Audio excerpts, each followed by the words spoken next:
listening to Over the Oxer podcast with Tracy Cole for all things to do with the mind for equestrians. Welcome to today's episode. And today's episode is all about something called anchoring, which you'll recognize as soon as I start talking about it if you don't know already. It's about how your brain links emotions and memories to feelings and how you can recall those things pretty easily. But more importantly, how you can control all of this. So have you ever noticed how one small thing can change your entire state in seconds? So you're having the perfect day, you've had some great things happen, you've been smiling, you've had good conversations, maybe you've had a good ride, and one thing just turns everything around. It could be you get a certain text from a certain person. It could be the sound of something, like a tractor coming down the lane, with all the whirligigs on, one of the combine harvester types. It could be the sound of a competition bell. It could even be just pulling your boots on before you get to ride. And that shift is an anchor. So to define anchors very simply, an anchor is when your brain links a certain stimulus to an emotion. Okay. So the stimulus comes from your five senses. So it could be something that you see or smell or touch or hear or taste. I couldn't remember the fifth one then. So yeah, something that your five senses gives you, it brings about an emotion. It's not random. It's an automatic processing in your brain. And this is the important bit. We actually move from anchor to anchor to anchor throughout the day. That's what we're keyed for. Now, let's have a little think about everyday anchors, because you might think, oh gosh, how am I going from stimulus to stimulus to stimulus? But you are, and you're doing it very automatically and often very unconsciously. So for instance, when your alarm tone goes on your phone, then you have a certain response. Now, if you're lucky, that'll be, oh great, it's a new day. But if you're more like me, it's, oh my God, I've got to get up.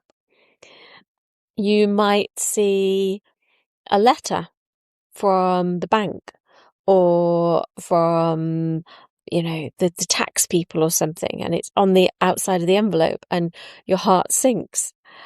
You might smell, I don't know, coffee percolating or coffee. I'm not a coffee drinker, so I don't know what coffee, what coffee does, coffee being ground or something like that.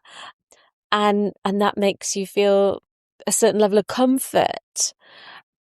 You might see a red stoplight, traffic light, and hopefully, and you abide by it, to just stop.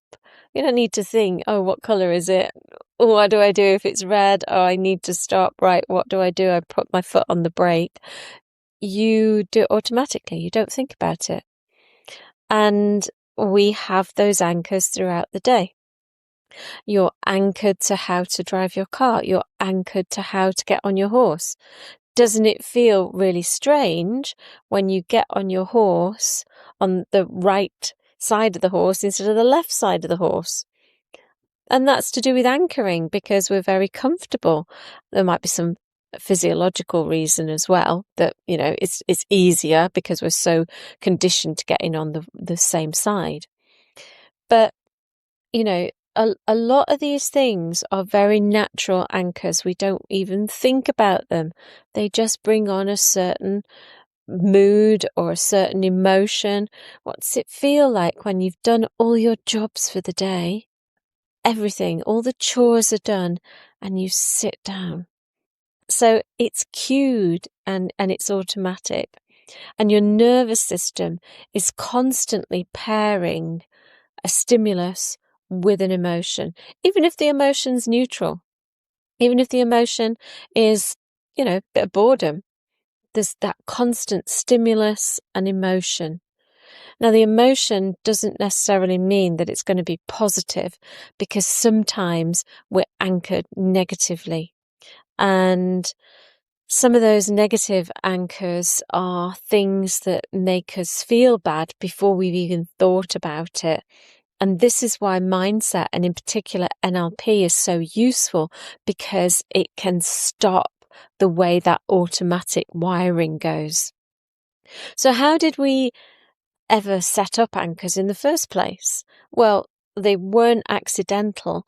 The way that we do it naturally is through repetition.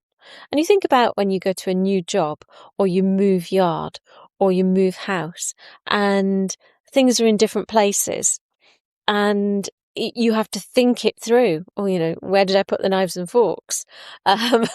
Where did I put my saddle? Why did I put all my feed stuff there when it's so hard to get to? And that's because you're not fully anchored yet. You're having to think about doing things. When you are anchored, it's nice and automatic. And we anchor through repetition or strong emotion or both. So you could get anchored very quickly with very, very little repetition by having a very strong emotion.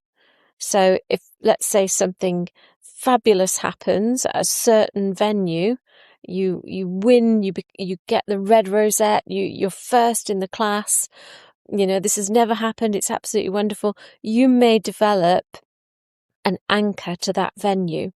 You can do it negatively, of course, as well. Or you repeatedly do something, and eventually your mind says, right, this is a pattern. I don't need to think too much about it. I know how it goes. So let's bring it into the equestrian world.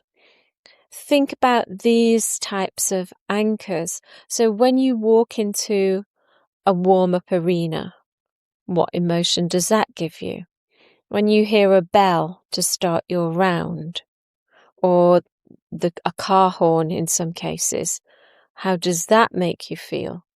When your trainer or instructor or coach uses a certain word or a certain tone of voice, how does that feel? How does the first stride of canter feel? How does it feel when you know your horse is backing off a fence? So, for some riders, some of these things will be hugely positive, and some will be hugely negative, and some will be in the middle. For example, seeing the mounting block that you use repeatedly, some people will think, this is the start. This is brilliant. I love this. I love riding. Or they may feel determination, because I'm determined to get that particular movement or that particular jump just right. With the same action, another person will see the mounting block and feel tension, and feel it in their body and feel it in their mind. So it could be the same mounting block, because it could be the same place, but the two riders feel very different. And it could be, that person has anchored tension because maybe their horse has looked a certain way in the past. Maybe the horse hasn't stood still. Maybe riding has not been too pleasant in the past. But our brain will pair that with a certain action. And so it's because our nervous system is so efficient that we get these anchors going. So if you have a negative anchor, whether it's putting a bridle on, holding your saddle and walking across the yard, seeing your lorry, seeing your horse, seeing the arena, seeing a certain jump, whatever your negative anchor is, try to think now that it's not your fault. It's because your brain is so efficient at making associations that this has been set up. And remember that anchors form through repetition, emotional intensity, and then pairing the emotion with the stimulus. So because we know the mechanism of anchoring, then we don't need to wait for our brain to do it naturally. We don't need to try and force it by going to the mountain block and thinking, I am definitely going to feel confident. I'm really, really going to feel confident. And you don't feel confident at all.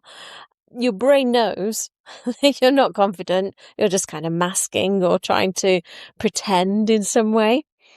We have much, much more subtle ways of being able to anchor ourselves into a state that we really want. And we can anchor it with a particular thing that we see, like a mountain block, like your saddle, something that we hear, piece of music, for instance, something that we taste. You could put some chewing gum in. I don't really recommend chewing gum while you're riding, but or just maybe a sweet while you're tacking up. Something that you smell. Some people calm their nerves using lavender and other essential oils. Is that because they're anchored? Or is that because the oil is doing something to their nervous system? So we can, in NLP, create the anchor we want to have. So that's really empowering. NLP didn't invent anchors by any means. It reverse engineered what the brain already does, found out what the brain does, and then decided, right, it's pairing this stimulus with a particular state. We can now choose the stimulus that we want. We can install an anchor deliberately. So, for example, when you think of a moment when you felt very calm, might be nothing to do with riding because we want the emotion. So it could be a time when you were on holiday. You were sitting on a beach, or maybe you were sitting relaxing in the garden. And you think of that. That helps your mind to remember what it feels like, the emotion that you want to have. And we compare that with the stimulus. And it's in psychology, it's called conditioning. In NLP, it's called anchoring. But it's a fantastically powerful way of changing how we think about certain items or certain places or even certain people. If somebody really makes you feel bad the instant you see them, you can anchor against that as well. So we don't remove a negative anchor by force. They're overridden by more powerful positive ones.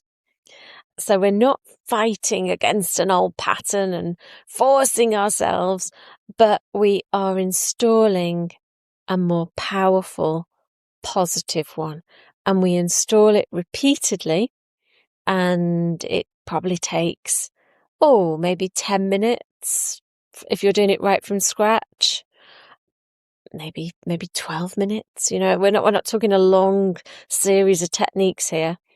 And that's why, it works, because we do it using repetition. So that you're already anchored in some way positively. You think about something that you just see it, smell it, taste it, touch it, hear it, and you instantly feel good. For me, that's looking out sometimes on a scene, like looking over the moors. I live near the moorlands in Staffordshire. Well, I live in the Staffordshire moorlands, but if I go up to the hills and I just look across, and it's kind of bleak up there, It's moorland, it's grass, but there's not a lot there, and I just love that. It's the emptiness and the space, and it just makes me feel a sense of freedom, a sense that I can breathe. So if you think about how you're already anchored to something really positive, and then consider any negative anchors, the question is, are you choosing what anchors you? Are you anchoring to a yard pressure? Are you anchoring to a competition in terms of going into survival mode? Or could you re-anchor a bell to start your competition to focus? The mountain block means joy or freedom or determination or motivation. So these small cues can lead to very powerful shifts. And if you'd really like to go deeper into anchoring, I've got this lovely little workshop coming up. It's available to everybody. So if you're a coach listening to this, that might be something that you would like to help riders with. It's a morning if you're going to join me live on Zoom. It's mental anchoring for riding performance. I'm going to put the link into the description box. It's very practical. Hopefully it's really relatable. It's very easy to do. So if you can't join me on the live, maybe you would like to have the recording. And the recording, as I say, I'm going to take you through it step by step, and you can practice on yourself. If you're a coach, you can practice on yourself and then go and practice with your clients. So no jargon, just nice and easy anchoring, leading to a different way of experiencing those things that usually stimulate us and trigger us in a negative way. So I hope that's provided some food for thought, and I will see you again next time. Take care. See you again really soon. PM UK time. It's £45 per person, and recordings will be available to everyone who signs up. If you want to go to my website, you'll find it under courses, and my website is www.tracycolenlp.com. Thanks ever so much. Take care. See you soon.